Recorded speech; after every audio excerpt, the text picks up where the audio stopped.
Halo, perkenalkan nama saya Muhammad Abadir, mahasiswa S1 Prodi Teknik Mesin Universitas Negeri Malang. Perkenalkan, nama saya Muhammad Nur Hasim Abbas. Saya mahasiswa Universitas Negeri Malang, Prodi S1 Teknik Mesin. Perkenalkan, nama saya Lukman Arif Akbar. Saya mahasiswa dari Universitas Negeri Malang, Prodi S1 Teknik Mesin. Perkenalkan, nama saya Muhammad Rafli, mahasiswa Prodi S1 Teknik Mesin dari Universitas Negeri Malang.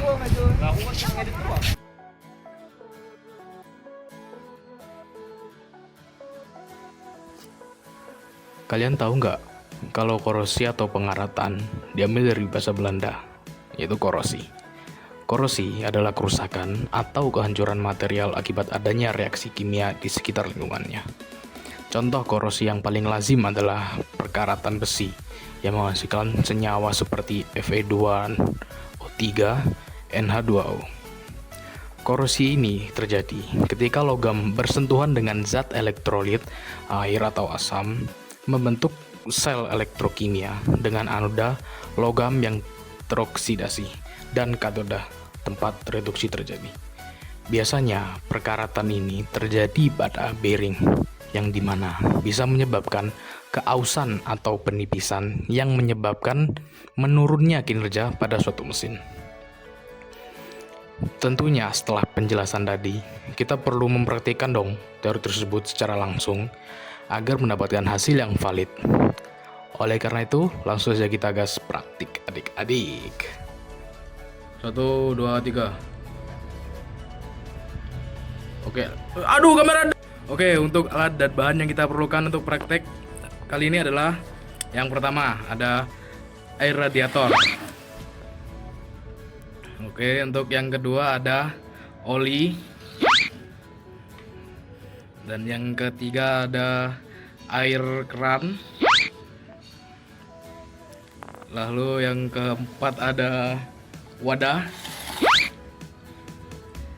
Terus yang kelima ada timbangan digital. Dan yang ke berapa ini? Ke Terakhir, emang terakhir. ya. Ya, terakhir ada besi dan aluminium. Oke, langsung aja kita menuju step praktiknya. Gas.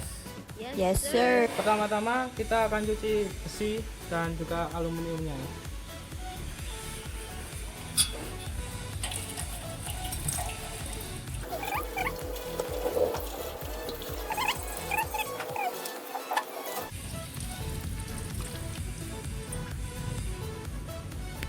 Setelah dibersihkan sampai bersih, lalu kita keringkan sampai kering. Itu, Pak.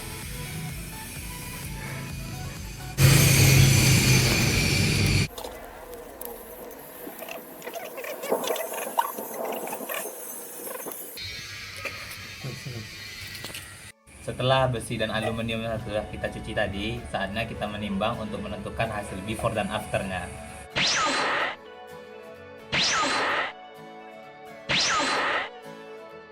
Nah, karena aluminium yang kita pakai ini sangat tipis, jadi nanti kita akan menentukan hasilnya dari melihat visualnya saja ya. Oke, kita lanjut ke step berikutnya. Oke, kali ini kita akan uji aluminium menggunakan air keran, air radiator, dan juga oli. Nah, untuk yang pertama, kita masukkan aluminium ke dalam air keran. Lalu yang kedua, kita tuangkan air radiator pada wadah. Dan kita masukkan aluminium ke wadah tersebut. Yang ketiga, kita masukkan oli pada wadah. Masukkan aluminium ke wadah tersebut.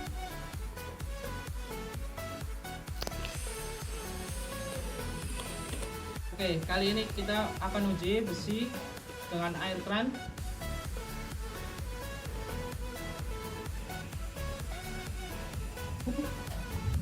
Nah, setelah itu kita masukkan besi pada air keran tersebut. Untuk yang kedua kita masukkan oli ke wadah. Setelah itu kita masukkan besi pada wadah tersebut. Yang ketiga kita masukkan air radiator. Kita masukkan besi ke dalam wadah tersebut. Dan ini hasilnya.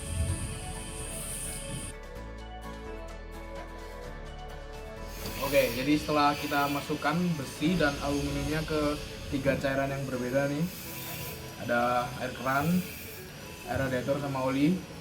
Kita tunggu selama 1 hari atau 24 jam untuk melihat hasilnya.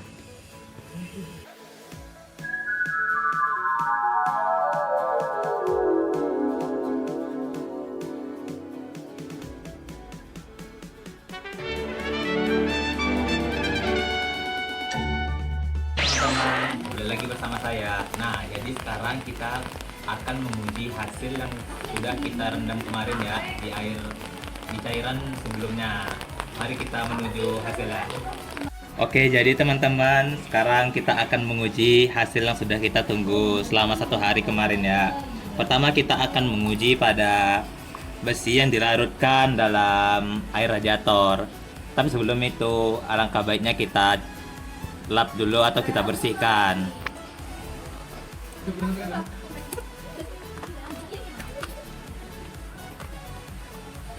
Oke teman-teman.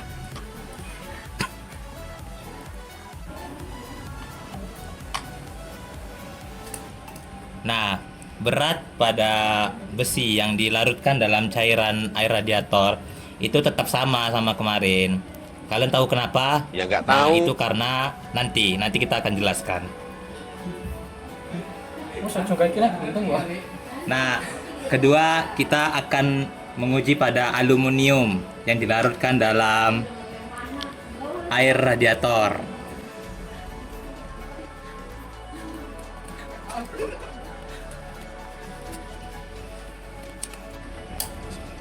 Nah, bisa kita lihat kemarin kan ini kita cuma lihat dari visualnya. Nah, bisa dilihat bahwa aluminium ini juga bersih. Kenapa? Alasannya karena kita jelasin nanti. Oke teman-teman, tadi kan kita mudah uji pada air radiator ya. Nah, sekarang kita uji ke cairan berikutnya yaitu oli. Pertama kita cek dulu ya yang di besi apakah mengalami perubahan.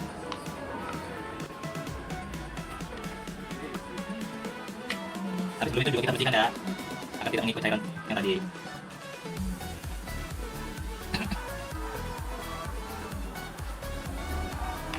Oh, bentar. Nah, timbang. Nah, berat pada besi yang dilarutkan dalam oli juga sama. Kenapa sih kok bisa sama? Nah, itu karena nanti kita jelasin ya. Oke, yang kedua kita coba pada aluminiumnya. Apakah terjadi perubahan juga?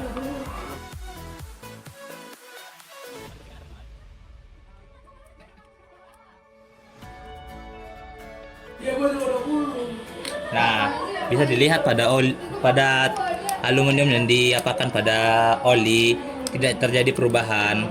Kenapa sih nggak terjadi perubahan? Nah, nanti kita jelasin ya. Oke teman-teman, sekarang kita lanjut ke larutan yang terakhir yaitu air keran. Pertama kita uji dulu ya pada besinya, kita lihat perubahannya.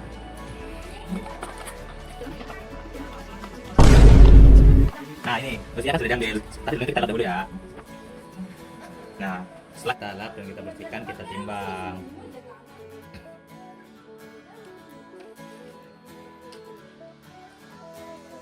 Nah berat besi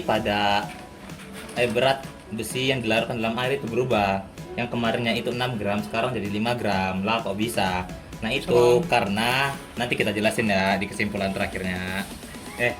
Nah terakhir kita uji pada aluminium. Aluminium ini bakalan berkarat nggak sih? Ayo pertama kita bersihkan dahulu ya. Nah setelah kita lihat, kalau kita lihat dari dekat ini terdapat bercak-bercak karat ya.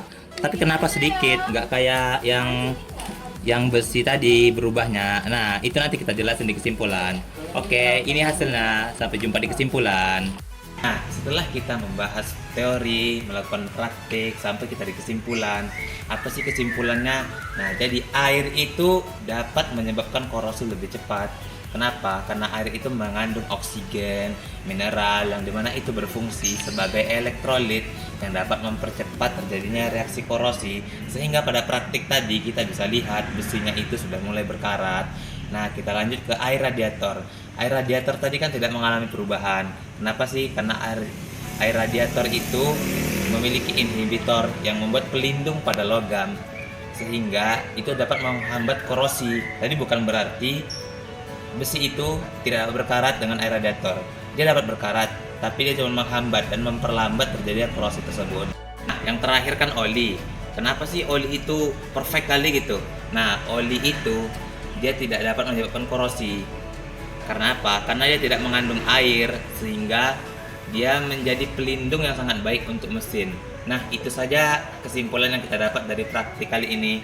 Kalau teman-teman ingin tahu lebih lanjut, teman-teman baca di bukunya masing-masing ya. Sampai jumpa di video berikutnya.